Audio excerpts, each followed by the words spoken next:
प्रेमी व्यक्ति का लक्षण क्या है? सबसे पहला लक्षण, सामान्य सी भी वार्ता, भावयुक्त वार्ता वो सुन लेगा तो उसके नेत्रों से आंसू निकल पड़ेंगे। ये सबसे पहला लक्षण है। बहुत सामान्य सी बात कर दी। कैसी सामान्य? अरे बेचारा वो आ रहा था, ठोकर लग गई, गिर गया। अब ये गिर गया शब्द सुनते ही उसके अरे लग गई होगी, उसको दर्द हुआ होगा ना, तुरंत नेत्रों से थोड़े एक बूंद ही सही लेकिन आंसू निकल आते हैं। ये प्रेमी भक्त का लक्षण, प्रेमी व्यक्ति का लक्षण पहला। प्रेमी व्यक्ति का दूसरा लक्षण क्या है? आप किसी की कितनी भी बुराई करो उससे, अरे वो तो ऐसा है, वो तो ये खाता है, ऐसा पीता है, वहां जाता है, ऐसे करता है, उसने अपनी पत्नी के साथ ऐसा किया, अपनी मां के साथ ऐसा किया, पति के साथ ऐसा किया। आपने उसकी 100 बुराई कर दी, लेकिन सुनने वाला जब उससे मिला तो उसमें गुणी खोज के लाया, और आपके पास दोबारा जब आया तो क्या बोला? यार तुम उसकी बहुत बुराई कर रहे थे, इतना बुरा नहीं है वो, उसमें ये अच्छाई भी है।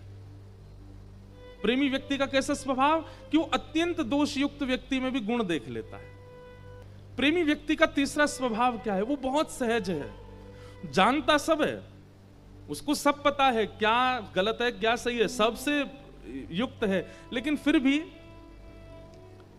कम बोलता है। रिएक्शन बहुत कम होते हैं उसके, एक्शंस बहुत कम होते हैं उसके। ज्यादातर शांत रहना, चुप रहना, मौन रहना, मंद मुस्का करके सुनने में ज्यादा रुचि रखता है। प्रेमी व्यक्ति का लक्षण।